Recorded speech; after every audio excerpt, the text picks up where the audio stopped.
Man, what's up, guys? What is going on? I know you guys are fired up. Former President Donald Trump, he just called it his best debate ever. And by the way, the Democrats and mainstream media are reacting, it kind of looks like a total shutdown for Vice President Kamala Harris.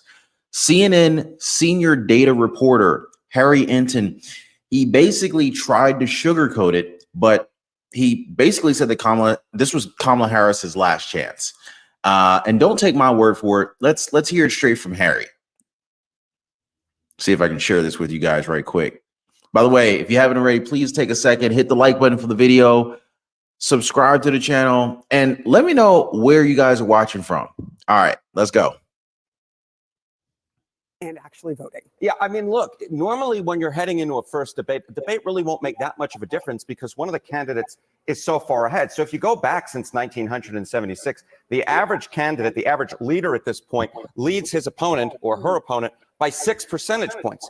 But look how close we are right now. We're just a 2-point race. While debates oftentimes really won't matter because the fact is one candidate is so far ahead, this is one of those rare debates that actually could matter because the race has been consistently close. Not just nationally where we see right now Harris up by just 2 points, well within any margin of error, but in those key battleground states as well. You know, I was talking with our dear colleague John yesterday in the key battleground state or key Commonwealth of Pennsylvania, it was a tie, right? It was 0 points that separated the two contenders. So the bottom line is, while debates oftentimes won't matter, this is a year in which this potentially sole debate between Harris and Trump really could matter. Yeah, I mean, this is within the margin of error. Yes. So it can't be tighter. I think this is. I think before you talked about this being historically tight. So who sort of might get a bump, Harris or Trump? Who stands to benefit the most if they do well? Yeah, I mean, look, I think most voters have made up their minds. Watch this. About Donald Trump, specifically undecided voters. So how undecided voters feel? Just need to learn more about Donald Trump. Just 18% of undecided voters say they need to learn more about Donald Trump. But look at this. A near majority of undecided voters say they want or need to learn more about Kamala Harris. Wow. Look, undecided voters don't really like either one of these folks. Donald Trump with just an 8% favorable, Kamala Harris with just a 13% favorable.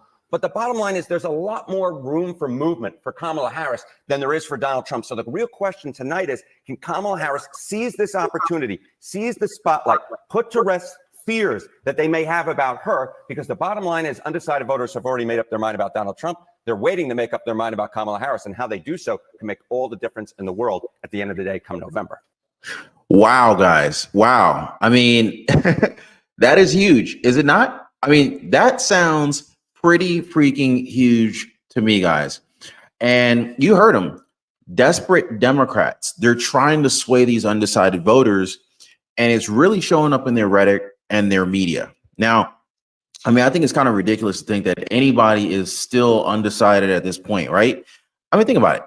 Most Americans don't really need to watch the debate anymore because at the end of the day, it's all about actions, not word salads, right? And we've already seen 4 years of what Kamala Harris is capable of. So the question is, do you really need another 4 years to be convinced? But still, they're trying their best. They're trying to distract the people from the truth. You guys saw the 3-on-1 last night. Two debate moderators, David Muir, the other female, and Kamala Harris, all against Donald Trump. And these days, guys, there's nobody that is more there's nobody that's more desperate than the Democratic Party. Think about it, right? I mean, just take a look at how ridiculous CNN host Boris Sanchez looked when Republican Congressman Byron Donalds shut down his embarrassing talking point. Let me see if I can share this with you guys.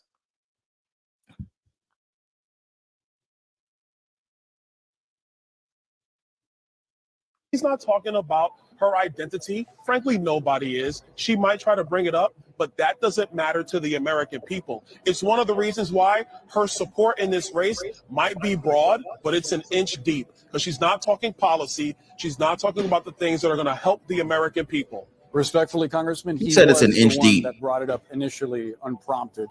Congressman Byron Donalds, we do appreciate you sharing your perspective. Look forward to having you on again. Boris, you're wrong about that, but okay. Thank you. Did he not bring up the issue of her race before anyone else did, suggesting that she used it to her advantage? It was actually Rachel. Boris, it was actually Rachel Scott of ABC at the National Association of Black Journalists that asked him about whether he thought she was a DEI hire or not. So Rachel Scott is the one that brought race Actually, and identity she was quoting Republicans into who have brought that up. She asked that question. She was citing Republicans who Boris, have brought that up. did Rachel Scott ask that question of Donald Trump or not? Because last time I checked, there's only one Republicans Republican not nominee, make that accusation that she's a DEI bringing up hire? a comment Did that Republicans another not? Republican Did said is not the Republicans point. not? It is. See, Byron Donalds is a debater. Byron Donalds is roasting this guy right now, and he doesn't have any substance to stand on. The argument was, and this is what they did last night. ABC, David Muir, he presented Donald Trump with a question. Why did you bring up race? Why did you bring up Kamala Harris's color or whatever, right? But the simple fact of the matter is that Donald Trump never brought it up. Donald Trump was being interviewed where, and here we have Byron Donalds explaining what happened. Donald Trump was being interviewed, and in the interview, he was asked this question about Kamala Harris's race, and he responded. So it was never, and this guy can't even, this guy from CNN, he can't even prove his point. It was never Donald Trump that brought it up. He merely responded. It is. If another Republican says something and they're within your party, I think it's fair to ask you what you think about it. One that brought race. So, and let me go back. Boris is trying to pin the blame of race on Donald Trump when it was never Donald Trump who said it. Boris just admitted it right here. You guys heard it. He's saying some other Republican said it. So are you saying that Trump should bear the burden and responsibility and receive all the blame for what other Republicans may or may not have said? And he didn't even name by name any Republican who said it. He just said some broad statement about, well, some other Republicans said it. So, Trump may as well have said it too. But Trump didn't say it. And see, this is how the media tries to spin it. And this is CNN, guys. This is why the reputation is what it is, because they have this reputation of trying to spin the truth, spin the media, spin the narrative.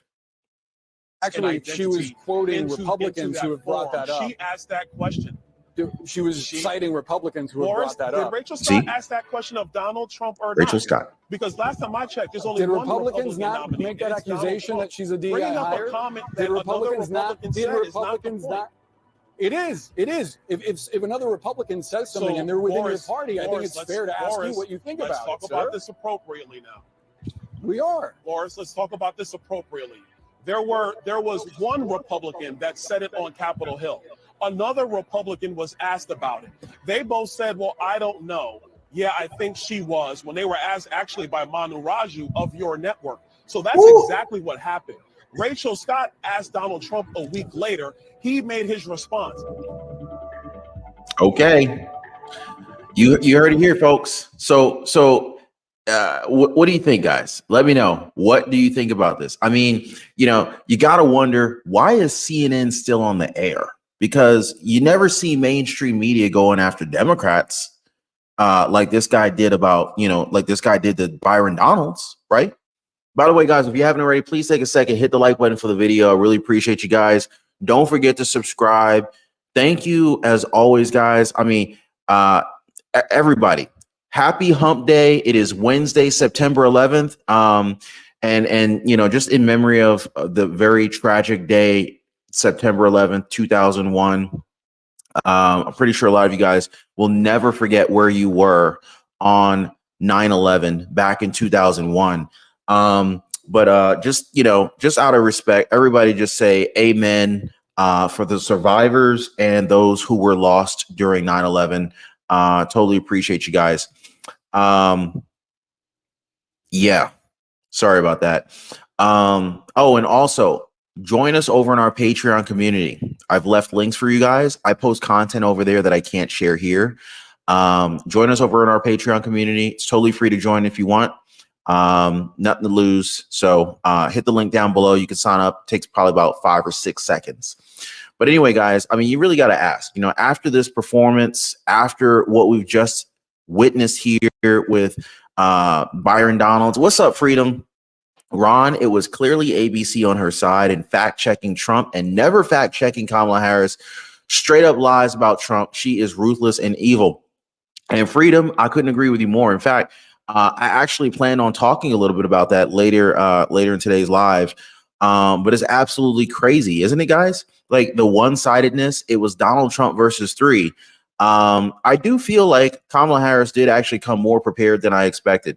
I was a little bit disappointed in that Kamala Harris did a pretty good job of hitting the viewers with emotions, and I feel like she emotionally connected with people, and that I wish Donald Trump did a little bit better on.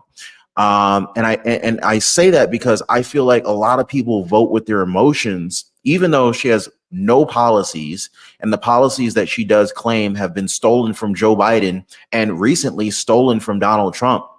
But she did a good job of actually trying to convince the people that she's going to be their savior. And she hit people in the feelings. And I wish Donald Trump hit more emotionally, but he stayed with the facts. And some people, they don't listen to the facts. They only be like, oh, well, I feel like I really understand. I feel like Kamala Harris knows me. I feel like Kamala Harris would do a good job. These people can't list one policy Kamala Harris actually stands for.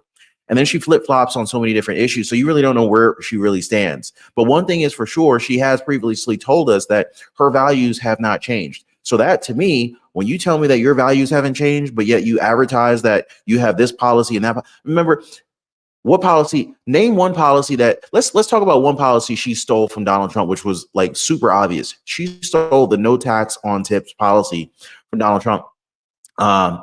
She was never about that, and she's been the vice president for like 4 years, standing side by side with President Biden. So you're telling me we can trust you?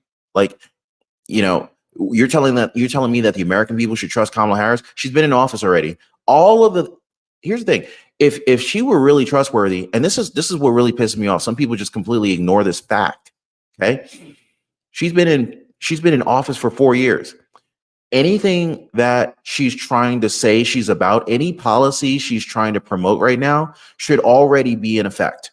Or even if it's not in effect, because I understand you got to get Congress on board, the House, the Senate, and all this jazz. But the simple fact of the matter is that if she's really about any particular policy, there should be an overwhelming amount of evidence showing that she's been pushing for this for the last 4 years, or it should already be implemented. So if you're hearing about some policy that you don't see her actively pushing, if you're hearing about some policy that is not already implemented, then it's a bold-faced lie, because she's already in the White House. She's already got the power. So if she was really about, as she says, I walk it like I talk it, she don't walk it like she talks it, because we would already be seeing the actions and not all of these promises, these empty promises. So anyway, guys, but I mean, you really got to look at CNN, and you got to wonder how are they getting away with this? How are they still in the air? Because you don't see mainstream media going after Democrats like they go after Byron Donalds, and just like Representative Byron Donald said, former President Donald Trump would be focusing on issues Americans care about and not his opponent's race. I think he mentioned it once. He mentioned it, and he hasn't mentioned it again. Donald Trump is focused on the American people.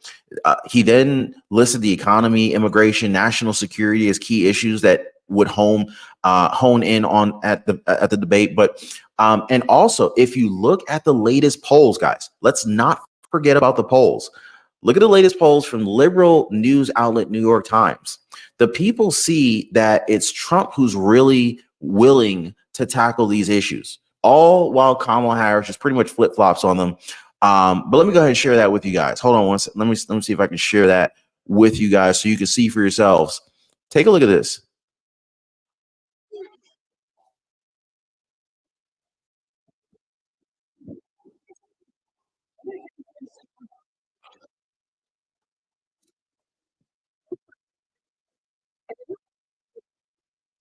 With a 46% approval rating. That's big. better than where he stood in either of his last two presidential. Emily Campagno.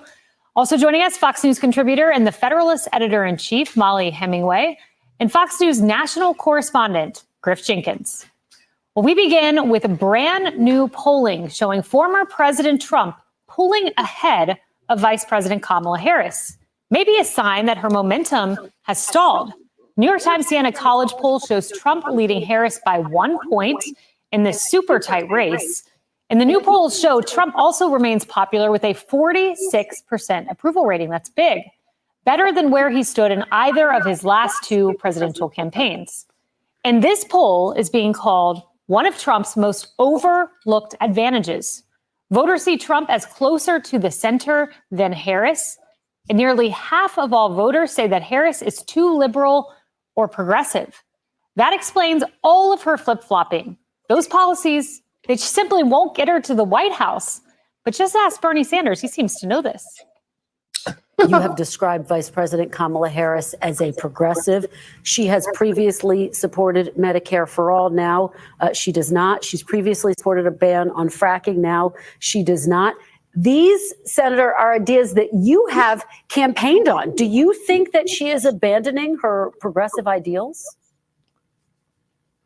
No, I don't think she's abandoning her ideals. I think she's trying to be pragmatic and doing what she thinks is right in order to win the election. Wow. So basically, Bernie Sanders just outed her. Bernie Sanders basically just said, look, she's going to say whatever she needs to say to get elected. Did y'all hear what I heard? That's what I heard. Now, guys, even Senator Bernie Sanders, he's admitting that Kamala Harris is just trying to win this election by flip-flopping on all these different issues. Now, according to Trump in the debate, it's because Kamala Harris doesn't have any policy in the first place. In fact, Kamala Harris has actually flip-flopped so much that she's gone over to Donald Trump's side of the issues. She's just doing whatever she can to gain some traction here. Freedom says, I have no issue with a woman being president, but if she really cared about fixing America, they had 4 years to do it. How many of you guys agree with Freedom on this one? And this is the very point. I appreciate you, Freedom. Appreciate the super chat. I mean, this is what I've been saying here, guys. You got 4 years.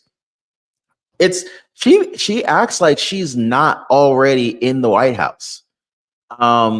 This woman has flip-flopped on so many issues. It's like she's a chancleta. And my Latin community is going to understand what I'm talking about when I say that. But Donald Trump actually said that he's actually going to send her a MAGA hat. Check this out, guys. Watch this. Trump, I'll let you respond. First of all, they bought their chips from Taiwan. We hardly make chips anymore because of philosophies like they have and policies like they have. I don't say her because she has no policy. Everything that she believed 3 years ago and 4 years ago is out the window. She's going to my philosophy now. In fact, I was going to send her a MAGA hat. She's gone to my philosophy. But if she ever got elected, she'd change it. And it will be the end of our country. She's a Marxist. Everybody knows she's a Marxist. Her father's a Marxist professor in economics, and he taught her well. But when you look at what she's done to our country, and when you look at these millions and millions of people that are pouring into our country monthly, where it's, I believe, 21 million people, not the 15 that people say, and I think it's a lot higher than the 21. That's bigger than New York State pouring in. And just look at what they're doing to our country. They're criminals. Many of these people coming in are criminals. And that's bad for our economy, too. You know, you mentioned before, we'll talk about immigration later. Well, bad immigration is the worst thing that can happen to our economy.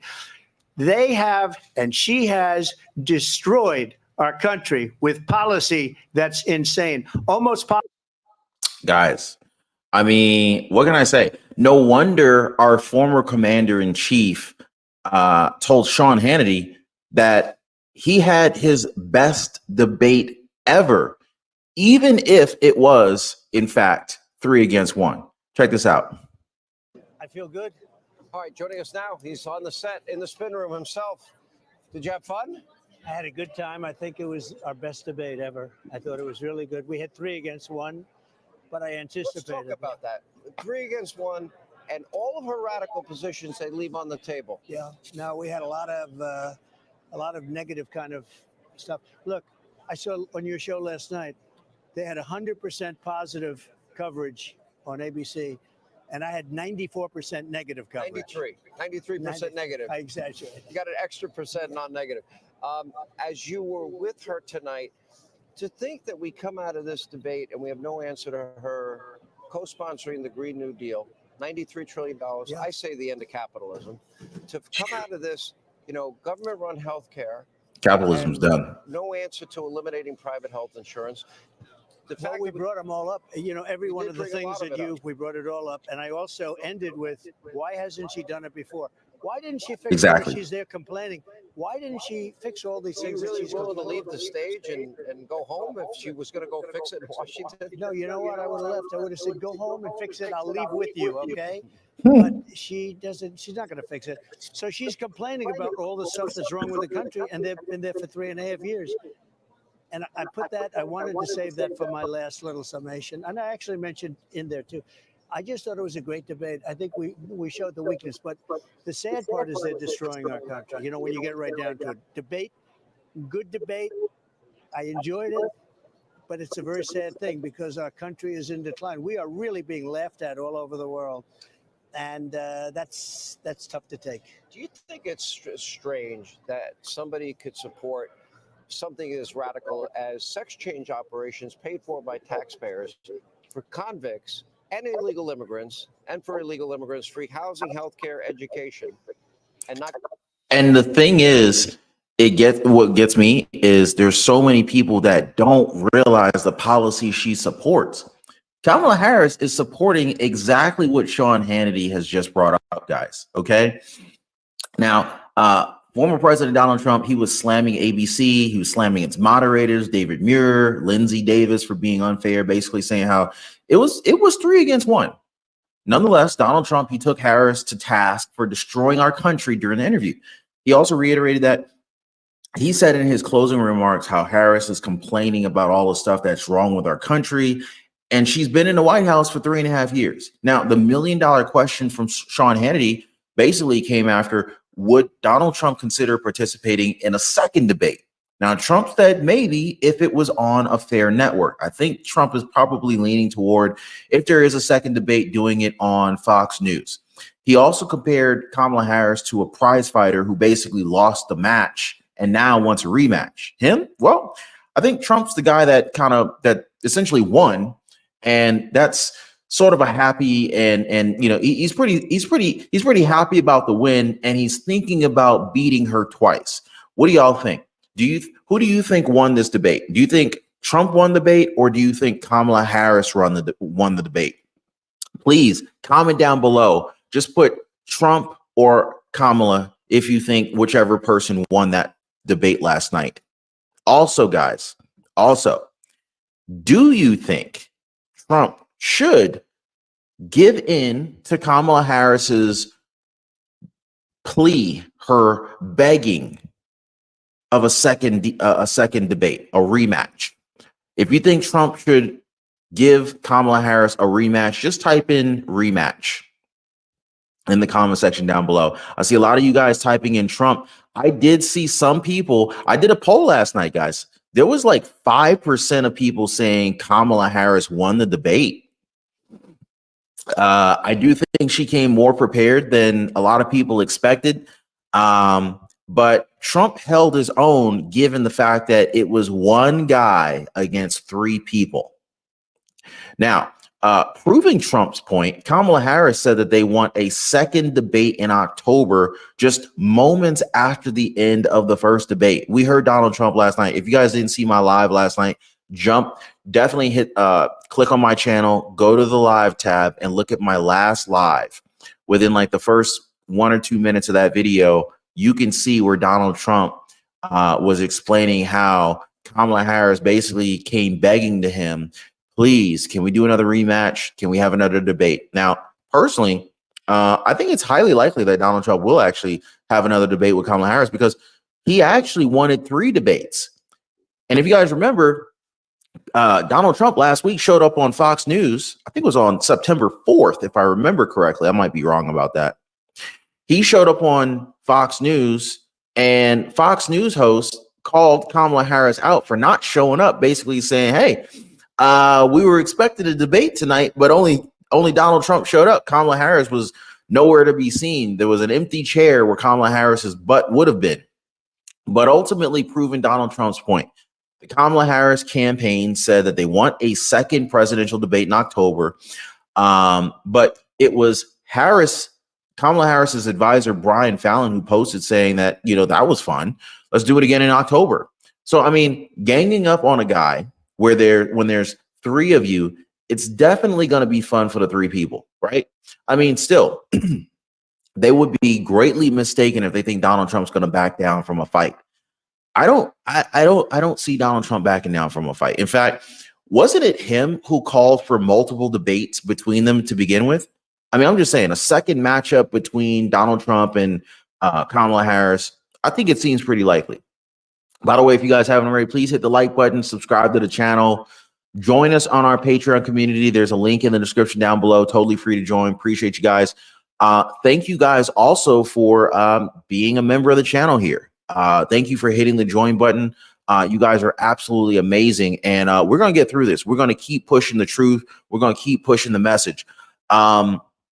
But honestly, for a lot of people watching, and that was the other thing that kind of pissed me off. Like, they try to put the blame on Donald Trump for selling computer chips to other countries. And it's like, number one, we don't even manufacture our own computer chips.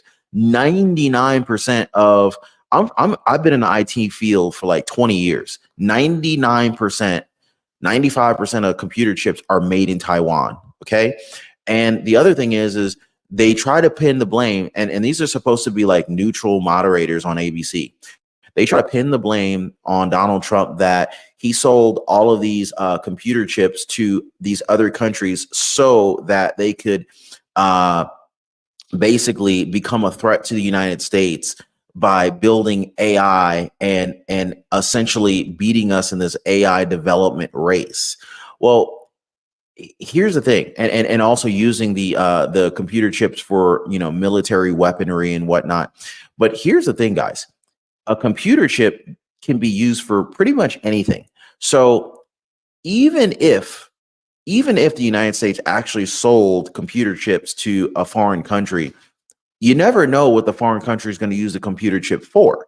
You could use a computer chip for a smartphone, for an iPhone, for a Samsung. You can use a computer chip for a refrigerator. You can use a computer chip for a car ECU, a computer, a laptop, or maybe some military device, maybe for AI, maybe for cryptocurrency mining. Who knows? The point is, it's like, if you give someone, let's just say you hire a landscaper to cut your grass, right? You hand them $50, $100 to cut your grass. They cut the grass, and then they go use that money to buy a weapon, and then they go harm somebody with that weapon. You didn't know what they're going to use the money for. That's the same way with the computer chips. The computer chip could be used for anything, and they try to pin the blame on Donald Trump as if he knowingly, willfully sold computer chips that were going to be used against America. That's complete and utter bull. So that has been like completely debunked, but a lot of people didn't hear that or understand the nature of computer chips anyway. But honestly, guys, for a lot of people watching, I felt like it was Harris, Muir, and Davis versus Trump. Like, the vice president clearly had some help from the two ABC News moderators who seemingly felt the need to fact check basically anything and everything the former president said. The other thing is, let's not forget about, did y'all notice that earring that Kamala Harris was wearing? A lot of people are saying that the gaming systems, that's right, Chris, the computer chips could be used for gaming systems. There's all sorts of reasons there's also uses of computer chips. Anyway, but did y'all notice the earring Kamala Harris was wearing? A lot of people were saying that earring may have actually been an earpiece or an earphone basically where she could be fed answers and questions ahead of time or coaching through this earpiece. I don't know if that's true, but that's what we're hearing rumors of that may have happened. I don't know.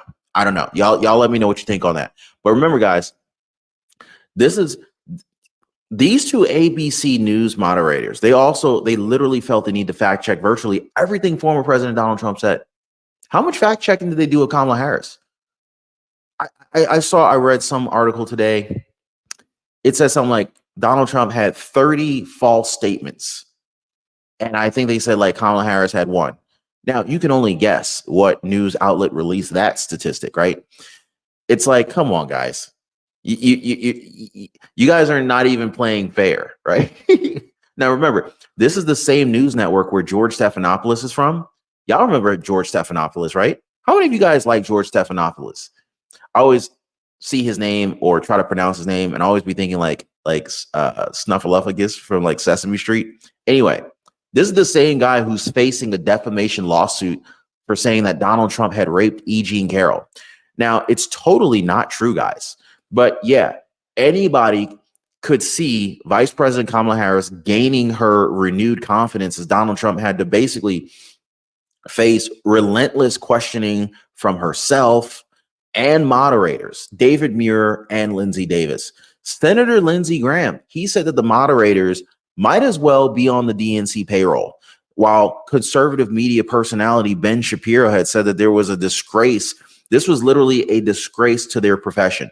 You had conservative talk show host Megyn Kelly. How many of you guys watch Megyn Kelly? I think she has an amazing show, and I think she could have been a phenomenal partner to Donald Trump. You want to talk about a debater? Megyn Kelly will destroy Kamala Harris or Tim Walz in this case. Anyway, conservative talk show host Megyn Kelly, she also weighed in basically saying that these moderators are a disgraceful failure.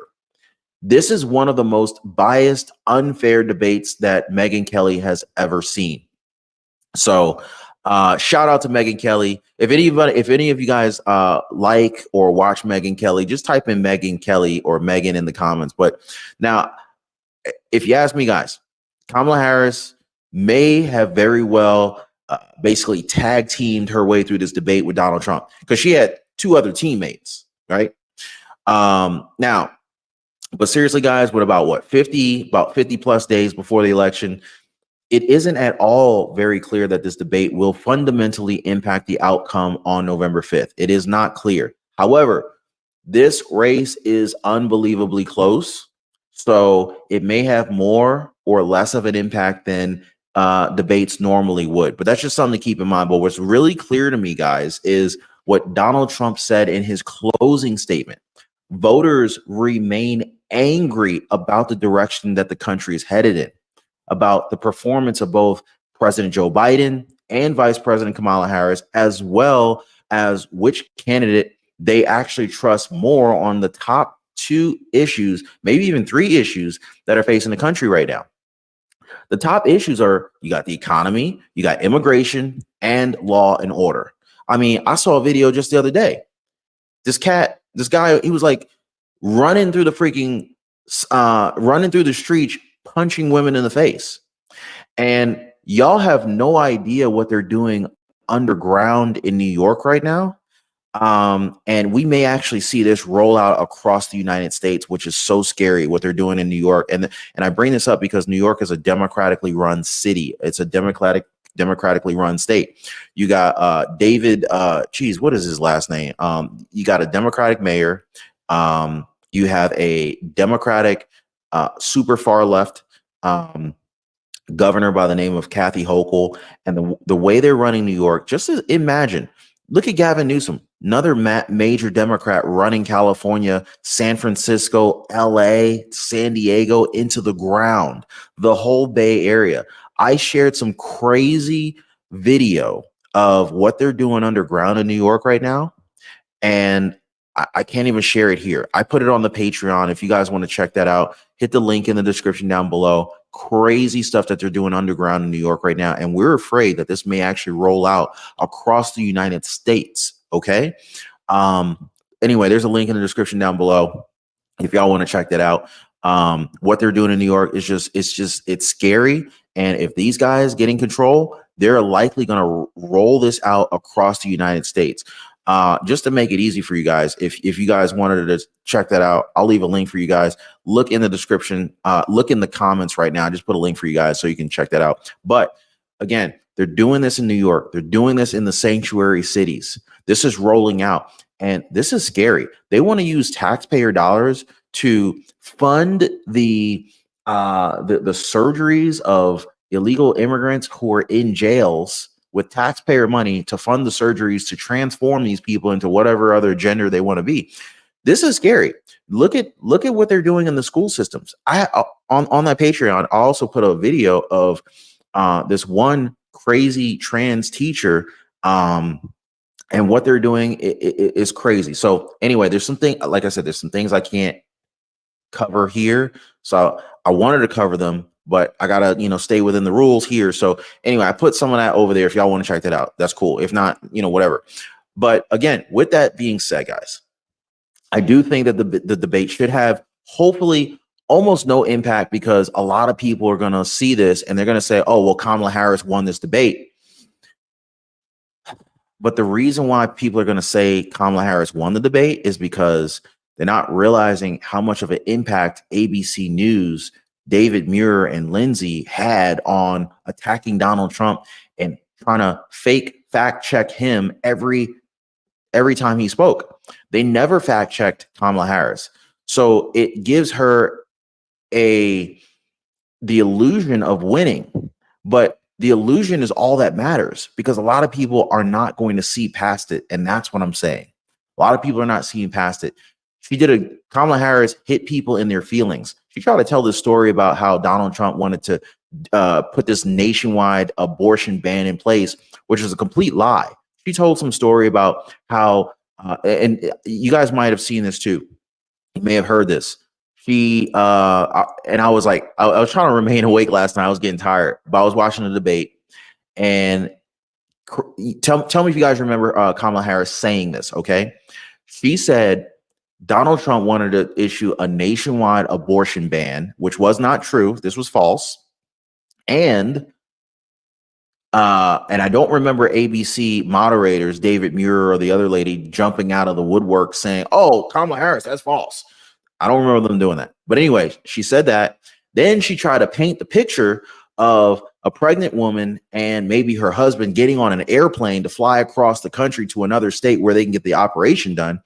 And it's like, look, first of all, don't make it look like, number one, Donald Trump did something that he didn't do or pushed for something that he didn't do, number one. But number two, they make it seem like because of Donald Trump, she had to get on this plane and sit next to a bunch of strangers to get this operation done. It's like, look, no matter when you get on an airplane, unless you're wealthy enough to be able to afford to ride on a private jet, you're always going to be on a plane or a commercial bus or a commercial train with sitting next to some freaking strangers.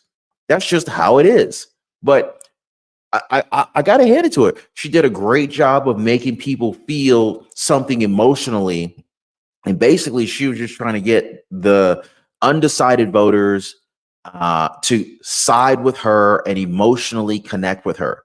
That's the thing that I find scary, because I do think that she did a better job of doing that than Donald Trump did. The simple fact of the matter is that Donald Trump was very good about his facts, but I feel like he could have improved. And I hope he's watching this show right now. I hope Donald Trump's coaches, Tulsi Gabbard. How many of you guys support Tulsi Gabbard? Tulsi Gabbard used to be a Democrat, but she realized how horrible the Democrats have been lately. They have gone so far radical left that Tulsi Gabbard, as an ex-Democrat, decided to abandon her party right alongside with Robert F. Kennedy Jr., RFK Jr. They both abandoned the Democratic Party to join forces with Donald Trump. Tulsi Gabbard actually coached Donald Trump with his debate in preparation for his debate against Kamala Harris last night. Okay. What I hope going forward, if there is a rematch, I hope that, Donald Trump's facts are very good. He did a great job of debating three different people at the same time, right? 3 versus 1. But the one thing I feel like I would love to see Trump improve on, and please, guys, y'all let me know if you agree with me on this one. I would love to see Donald Trump be able to hit some emotional points the way Kamala Harris did. Because if y'all listen to a lot of these Kamala Harris supporters, they're always talking about how, oh, I love Kamala Harris because she makes me feel good. They always talk about feelings. They never talk about her policies because she doesn't have any policies, right? They always talk about her feelings. So if feelings is the metric, if feelings are the driving force behind her popularity, can you imagine what would happen if Donald Trump connected more with people's feelings? Because like when you have facts, that's one thing. Most men, business owners, entrepreneurs, we make data-driven decisions. We make factual decisions, right? But a lot of voters, and especially people who aren't listening intently like you guys are, a lot of people just kind of like listen and they feel certain ways. And this is why Kamala Harris and Tim Walz, they were capitalizing on Americans' feelings by playing music and pandering to the voter base that they think that they connect with. So that's why they had Meg Thee Stallion concert. They had Little John and all these other famous singers, musicians, rappers, hip hop artists showing up because they wanted people to feel a certain way and connect to her that way. Never mind her policies. Never mind her history of being a attorney general of California. Never mind her history of being a district attorney in San Francisco and literally locking people up, innocent people, for committing what she labeled as crimes. Even when evidence proved contrary, locking these innocent people up in jail for doing the exact same thing that she was caught on camera laughing about having done herself, such as smoking weed and marijuana. Meanwhile, you go ahead and lock other people up for doing the exact same freaking thing that you've been doing for years, likely. So, this is super contradictory, ruining people's lives. It is absolutely disgusting. Anyway, I'm gonna leave it there, guys. But what do y'all think about last night's debate? Hit me up. Make sure you hit the like button for the video. Oh, I'm sorry. Before I leave, somebody brought up Project 2025. Did y'all see how they try to pin Project 2025 on Donald Trump? I don't want to forget this part, okay? Because Kamala Harris later tried getting Donald Trump by jumping into the Heritage Foundation's Project 2025, basically claiming that Donald Trump intends on implementing what she referred to as this detailed and dangerous Project 2025 plan. But we've heard from Donald Trump numerous times, including during the debate. He said, look, I don't even know what 2025 is. I don't know what Project 2025 is. I haven't read anything about it. So basically, it was a big lie. But the whole Project 2025 argument was a non-starter. Trump repeatedly denied being involved in that plan. And he also he basically maintained that he has nothing to do with Project 2025. Kamala Harris, she went into another lane of attack. She basically said, the vice president tried to claim that Donald Trump would install a national abortion ban that would allow for no exceptions. But the problem was Trump had already said earlier in the debate before that he believes in the exceptions of abortion, including rape, incest, and the life of the mother. Not to mention our former president had also repeatedly said he would not sign a national abortion ban, and he praised the Supreme Court overturning the landmark Roe versus Wade decision, bringing the issue back to the states. He even said this in his rebuttal that he does not support this national abortion ban and that Harris's comments were absolute lies. So I'm gonna leave it to you guys. What do you think? So anyway, hit the like button, guys. Subscribe to the channel. Share this video. Help us get the truth out here, because not enough people are getting the actual truth. They're only getting fire hose fed mainstream media lies. Join us on Patreon. There's a link in the description down below. Totally free to join. I'll see y'all soon.